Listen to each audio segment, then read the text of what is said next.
morning, everybody. Welcome to Surgery Grand Rounds. There is no commercial support for today's program. The speaker and planners have disclosed no relevant financial relationships with commercial interests. If you have a question for the presenter, please hold until the Q&A segment at the end of the talk. If you are attending virtually, you may enter your question into the chat. A link to the event survey will also be shared at the end of the program. If you are ABS certified and want Northeast Georgia Health System to report your CME credits to ABS, please fill out our evaluation and give us permission to do that. And now it is my pleasure to introduce our guest speaker for this morning. Dr. Molly McNamee is from Monroe, Michigan, located about 30 minutes outside of Detroit. She graduated from Michigan State University with a degree in biology and received her MD, MPH from St. George's University School of Medicine. Her career interests include trauma, critical care, and general surgery. Outside of the hospital, Dr. McNamee loves outdoor activities, playing sports, and watching Netflix. Please join me in welcoming Dr. McNamee.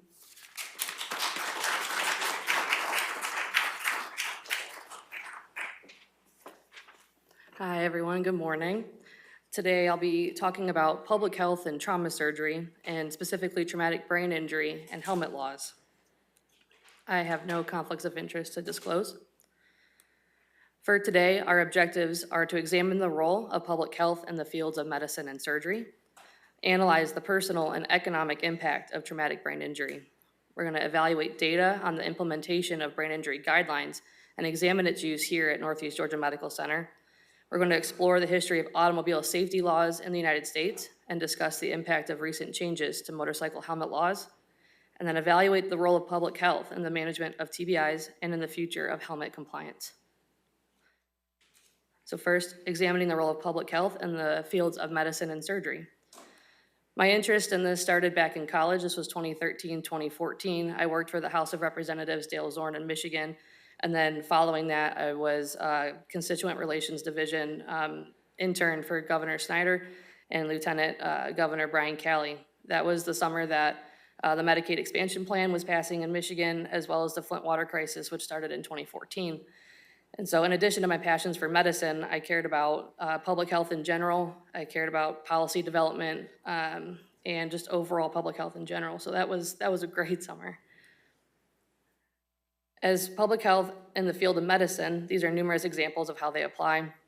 When we do things with all of these daily and don't even realize it, but looking specifically at epidemiology and disease surveillance, policy development, health promotion and education with our families and our patients every day, community engagement programs, preventive medicine, research and evidence-based practice, health equity and emergency preparedness, environmental health, and healthcare quality improvement.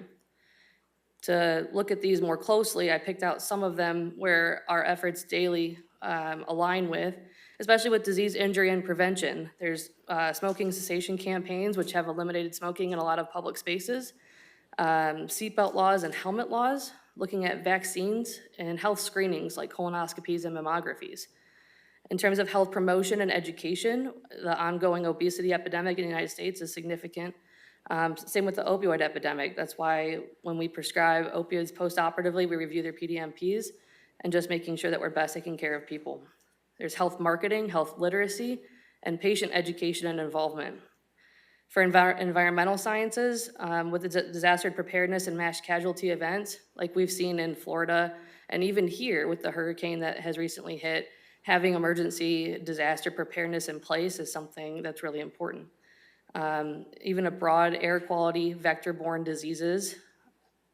For epidemiology and sociology, understanding the social determinants of health and being able to recognize patterns of disease within communities.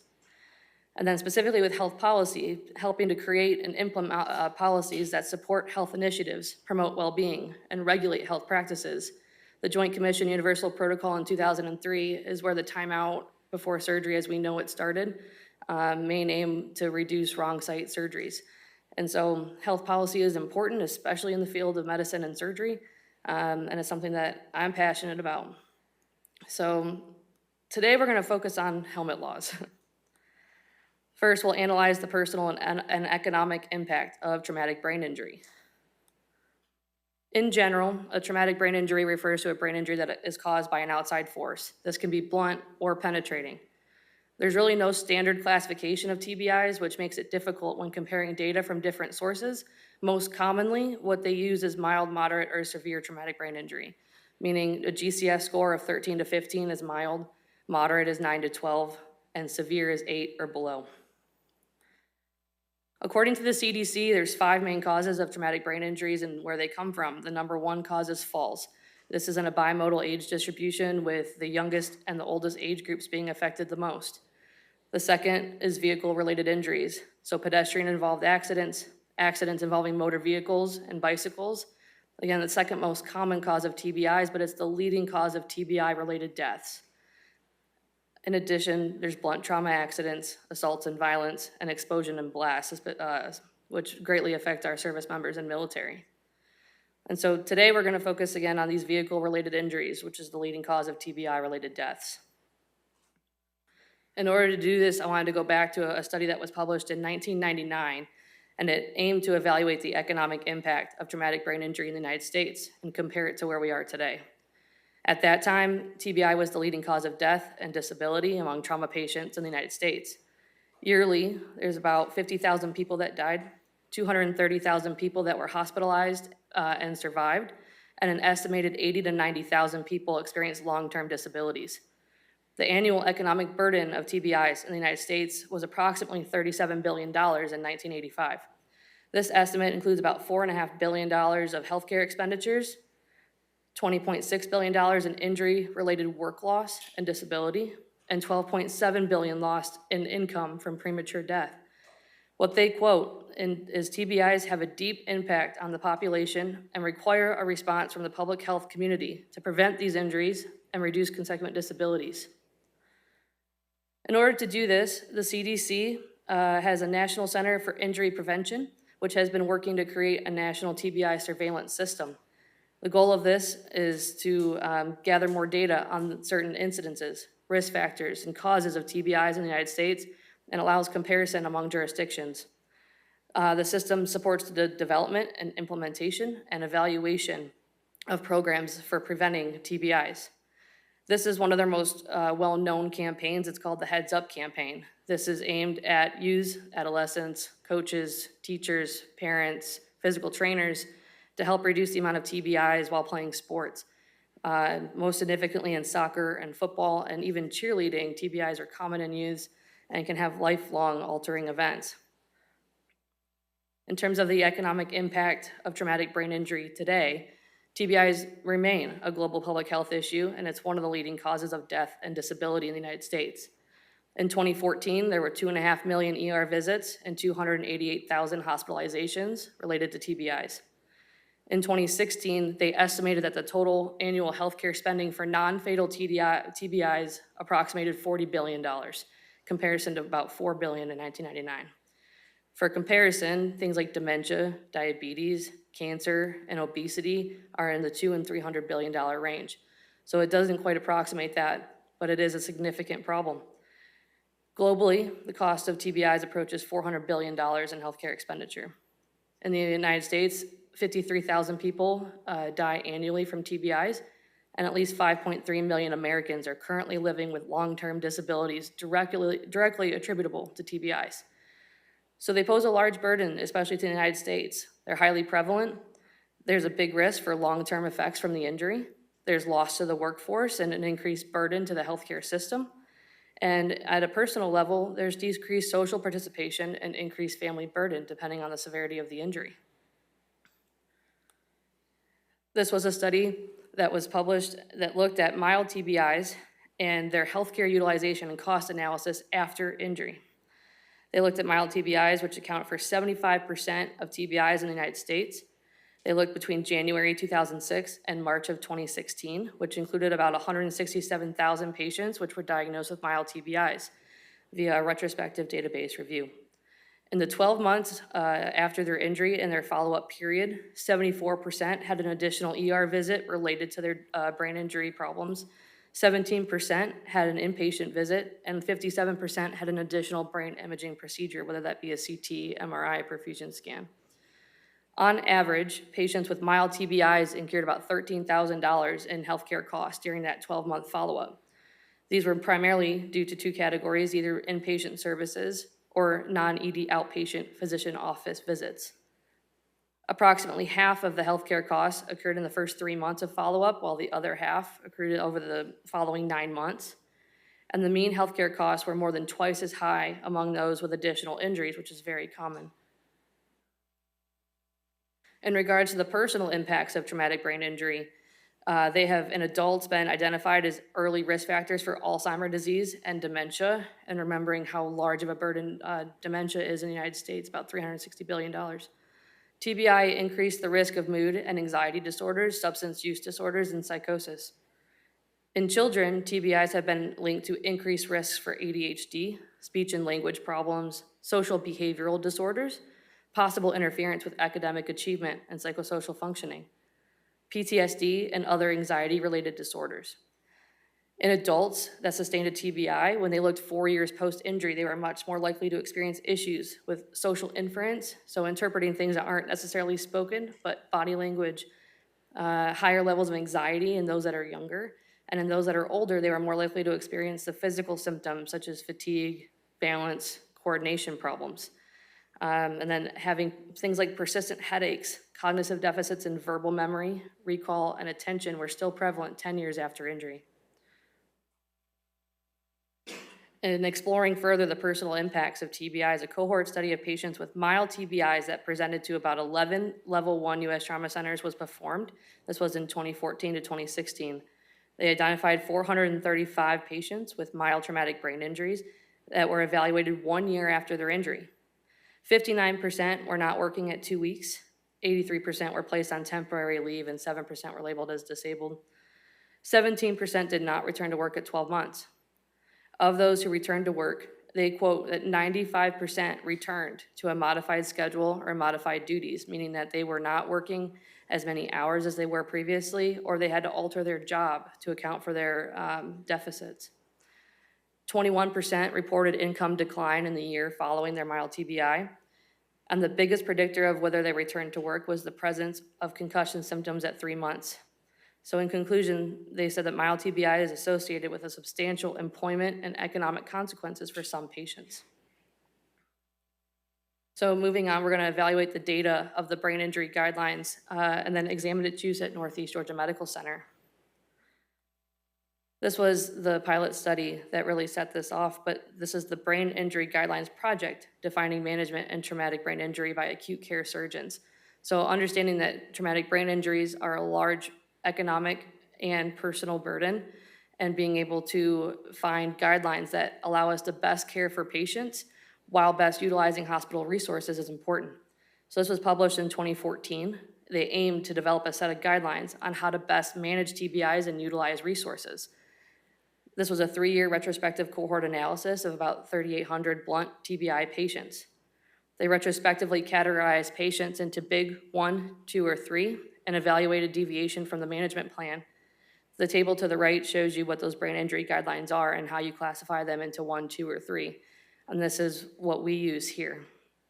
72% of patients received a repeat head CT across the board. In those that were classified as big 1, there was no cases of worsening findings on repeat head imaging. Of those that were classified as big 2, there was 2.6% of people that experienced worsening on repeat imaging, but there was no further intervention required. So they determined that if the big was followed, 342 repeat head CTs, 121 admissions, and 434 neurosurgery consults could have been avoided while using this. So following this study, there was numerous others that followed that aimed to validate the big criteria at their hospital. Most of these are big level 1 academic centers. What we did was in 2020, we aimed to implement the brain injury guidelines here at this hospital. And at that time, we were a community level 2 trauma center. And there was no other study done at that time that evaluated implementing and validating that data at a hospital like ours. So like I said, previous studies just validated the big. They were at large level 1 academic trauma centers. So ours was a single center retrospective cohort analysis that compared clinical outcomes data among adult patients that presented to our hospital with traumatic brain injuries. These include admissions, specialist consultations, and serial brain imaging. September 2019 to August 2020 made up our pre-implementation cohort, and then September 2020 to August 2021 was our post-implementation group. Our results were inconclusive at best. It was difficult to get this implemented and have everyone follow these set of guidelines. Our initial set of results showed that 11 of 56 patients, or 20% of those that were categorized as Big 3, were not admitted to an ICU, which, as you know, those that are Big 3 here, there's a big push that those patients go to STICU.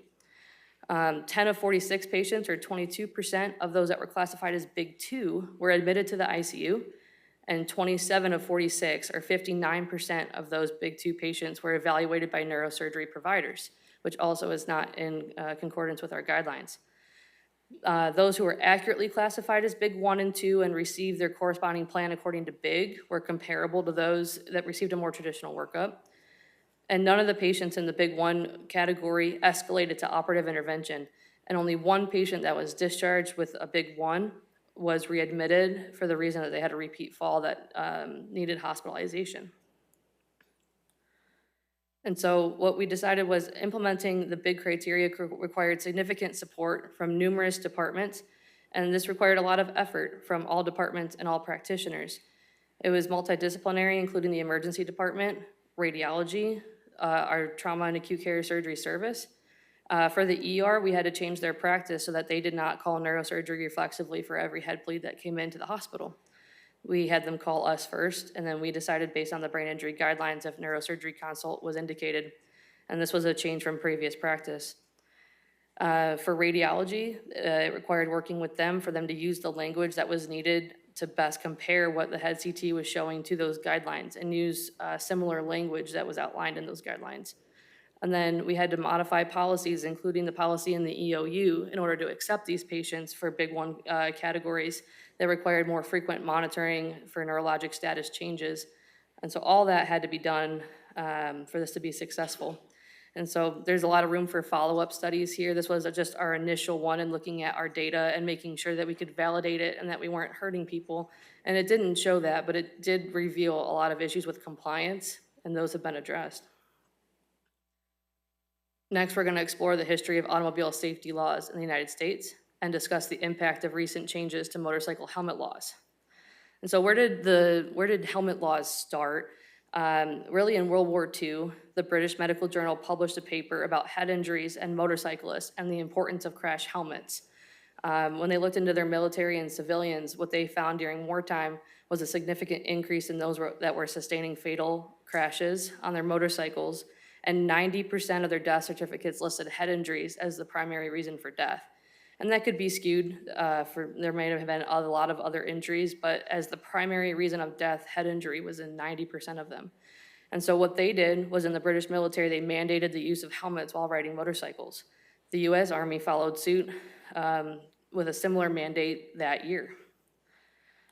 In the 1960s, there were 90,000 American deaths related to accidents, and this was the leading cause of death less than 40 years of age.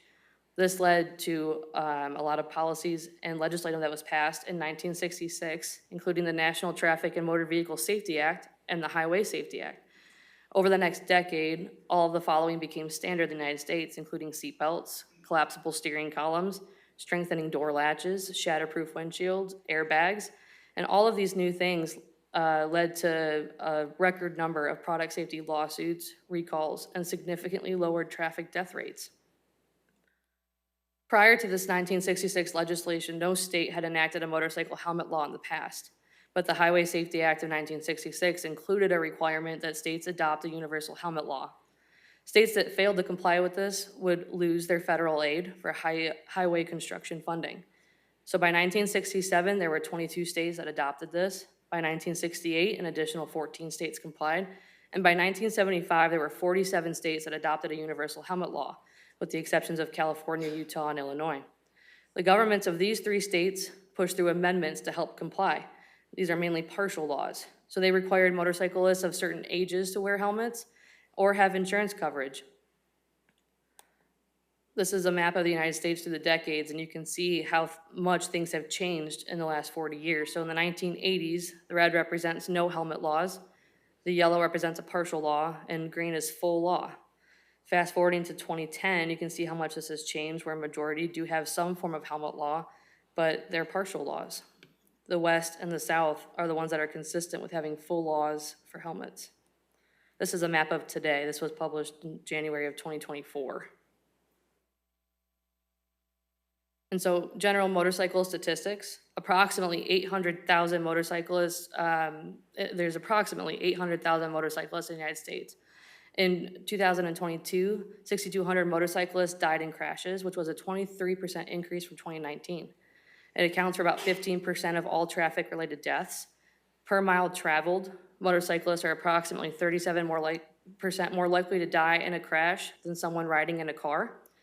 And an unhelmeted motorcyclist is 3 times more likely to suffer a fatal head injury than those that have a helmet. This study was actually done by our own Chris Staley in 2019. He published a paper that aimed to review outcomes of patients in a motorcycle collision with and without helmets. This was a retrospective data review from the National Trauma Data Bank. The total number of people involved in motorcycle crashes that they looked at was about 10,000 people. 60% were helmeted, 40% were unhelmeted, and the average age was 39 years old. When they compare non-helmeted riders to helmeted riders, those that were non-helmeted had a lower mean GCS on arrival, higher injury severity score, a higher chance of ICU admission, greater need for ventilatory support, higher inpatient mortality, and they were more likely to have government insurance or be uninsured and less likely to have private insurance.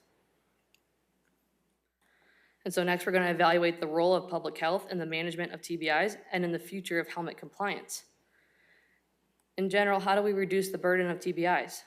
I think there's 3 ways, and the most talked about ways in all the literature that I've read, to reduce TBIs and their consequences, including primary prevention, early management, and comprehensive approaches to rehabilitation and reintegration.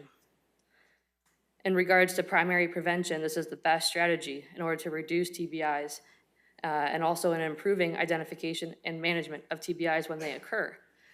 When you look at falls, exercise and balance training is one way to help prevent these. In accidents, the most quoted is using helmets and seatbelts.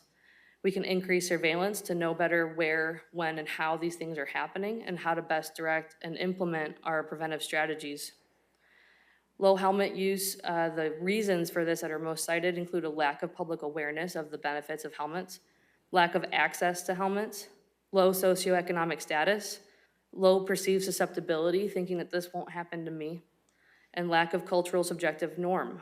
When you have a child that is the only one wearing their helmet, they don't want to. They can be a combination of any of these, but across the United States, there's multiple different jurisdictions where one may be more common than another, and we have to direct our preventive programs to what that specific jurisdiction needs most. This was a study that was published that looked at the various initiatives and campaigns that have tried and been successful in their goal of increasing helmet use and decreasing brain injury. A common objective in many of these strategies was making helmet wearing a norm. Efforts toward being, there were a lot of competitions, events, safety-oriented curricular and extracurricular activities. They listed another common reason that people don't wear helmets is just general lack of knowledge. So some of these programs aim to increase awareness and knowledge about helmet use and the prevention of head injury using videos, presentations, testimonies, and parent and teacher education. Helmet expense is a significant barrier. Many people just cannot afford a helmet. So many of these initiatives and campaigns work to decrease the cost of helmet use through programs or discount coupons or provide free helmets. This was one of those initiatives that they explored. This was published in 2012. It outlines an injury prevention program that was implemented into high schools, specifically in their health and lifestyle classes. This was a 3-phase, 3-day program where on day 1, they had students watch a video featuring testimonies from individuals with severe brain and spinal cord injuries. On day 2, there was a discussion by a trauma nurse that discussed the anatomy of the brain and spinal cord, along with information of the mechanism of injury and strategies to prevent these injuries. On day 3, there were additional testimonies which were in person from 3 individuals who sustained debilitating spinal cord and brain injuries between the ages of 14 and 21. These speakers mainly focused on their lifelong challenges caused by their injuries, as well as personal experiences with peer pressure and the consequences of making bad choices.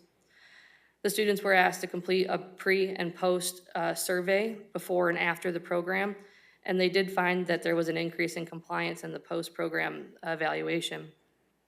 The survey that they administered to them was very similar to the one that the CDC Prevention and National Youth Risk Behavior Survey. It was very similar to that, and they compared their post-analysis with those who underwent that survey without having undergone the program. They looked at seatbelt use, helmet use, and riding in a vehicle with an intoxicated driver. So keeping on theme with helmet use, the CDC group reported 84% noncompliance, while the intervention group in this high school found that 57% were still noncompliant, but a significant decrease from the general average. In looking at early management of traumatic brain injuries, rapid transport to a trauma center is important.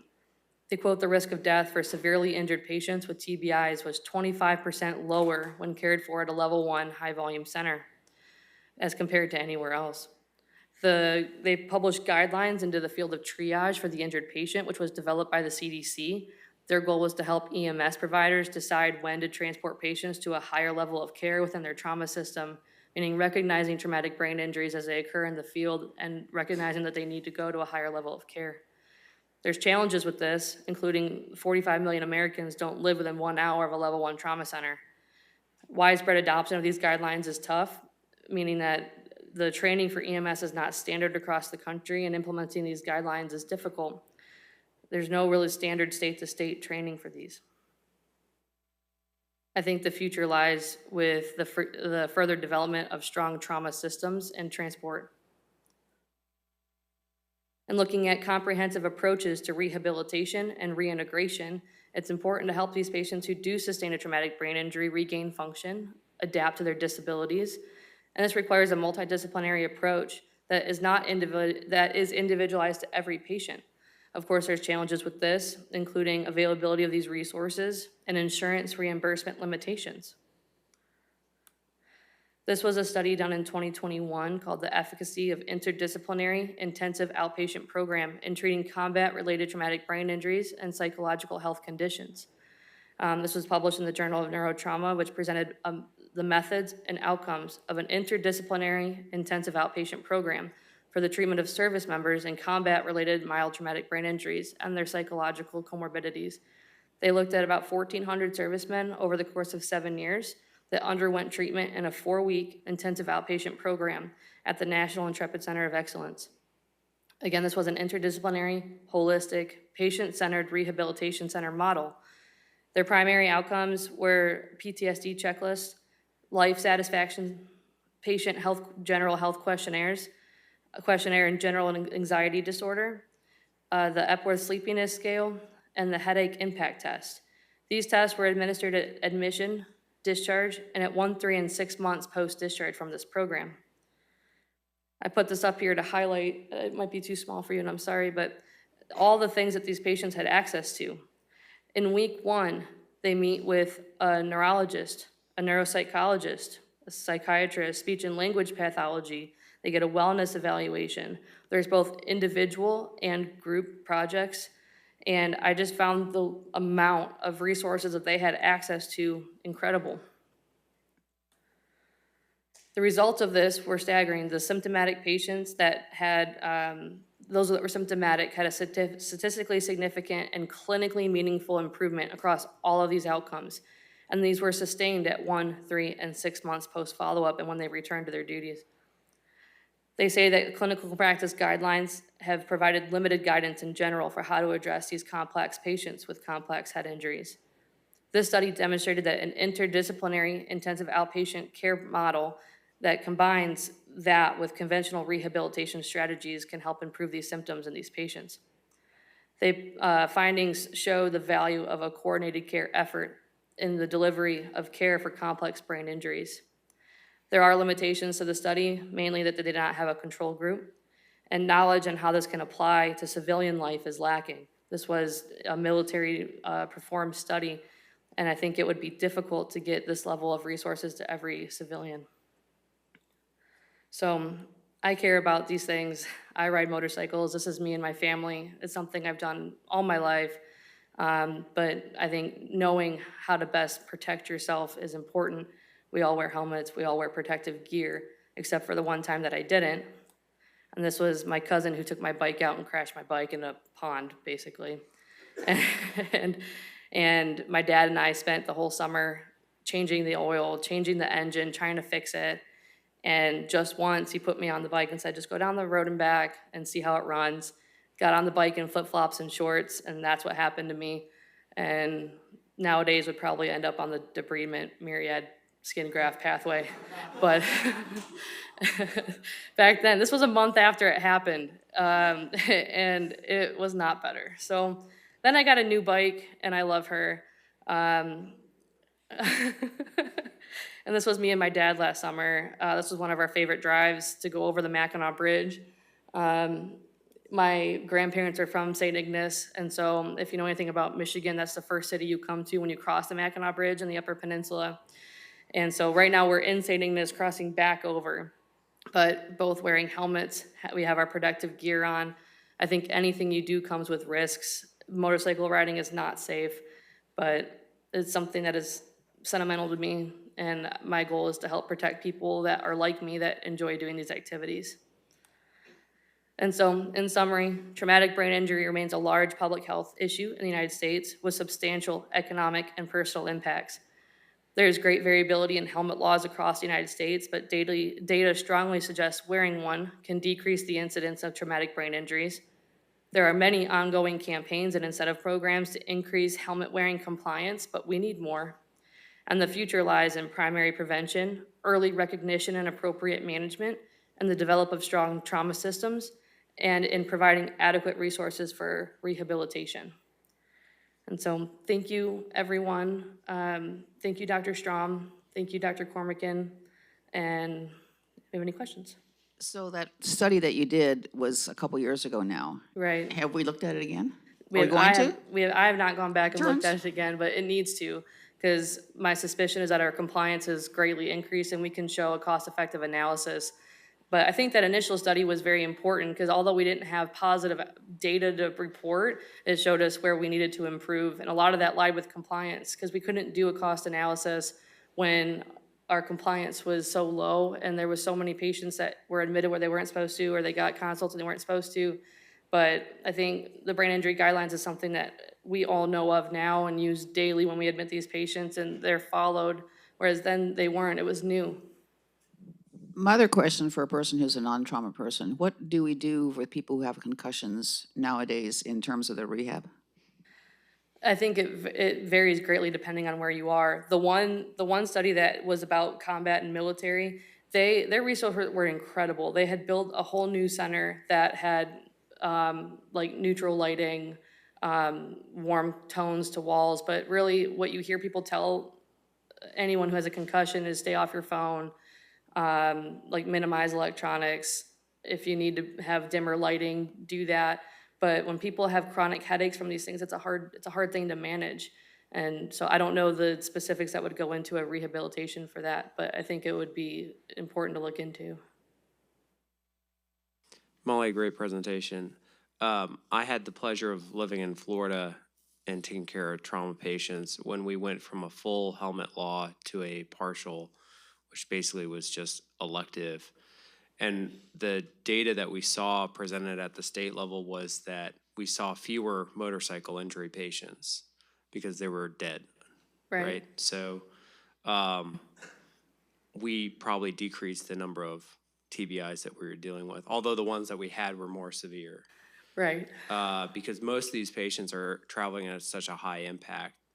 One thing that I didn't see you talk about, I don't know if you have any information on, is on helmet design, with how that's affecting TBI severity or the incidence of it for these patients. Yeah, I do know that there's been a lot of research into helmet design the last 20 years. I know that a full-faced helmet is safer than a partial helmet or just one that covers the top of your head. There's a lot of thought from people that ride motorcycles, and one of the main reasons cited why they don't wear them is it obstructs their peripheral vision. There was a study done that looked at that specifically, and although it does obstruct some of your peripheral vision, it does not lead to increase in accidents. But I think another one was wearing helmets reduces traumatic brain injuries, but increases cervical spinal injuries, which is not true. That has been debunked. But I think, to answer your question, a full-faced helmet is safest amongst all the designs. Thank you. Any more questions? Oh, okay, we have a comment. All right. I have a lot to say today. It was discouraging on your map to see that a lot of places that were green have gone to yellow. Yes. What are people thinking? Yeah, great. I would love to know that too. I would never get on one. Even when I hurt myself, I had my helmet on, but I didn't have all my other gear on. I don't know. I think in general, America has a theme to it where they want their personal freedoms, and when you turn things to state legislative, they're going to give as much freedom to people as possible. And so I think reducing the strict laws to those that, if you're 21 or older, you can make a decision about it. There's a lot of argument there. Use of alcohol hurts people. We have a restricted age of 21. Seatbelt laws aren't even standard across the country. So I think just as a cultural norm, people want their personal freedoms and the option to choose. But that's where the great debates in public health lie, is how do we protect communities and the mass amount of people from themselves and from others. And that I don't have a great reason why so many went back, other than I think they just want to allow people to have their personal freedom of choice. I know Dr. Royal touched on this, but have there been any studies on the states that have decreased their laws to look at the burden of TBI injury? There are a lot at the individual state level. In general, what they show is the ones that reduce their helmet laws, meaning just age restricted them, have more head injuries, have more fatal crashes. It's just in general, that's what they all show. So wearing one is safer. It prevents fatal accidents, especially with head injuries. But there's a lot of them, because with the United States and having different laws in every state, you can have easy comparison between them amongst those that have full helmet laws and those that have partial versus those that don't have any. All right, thank you so much.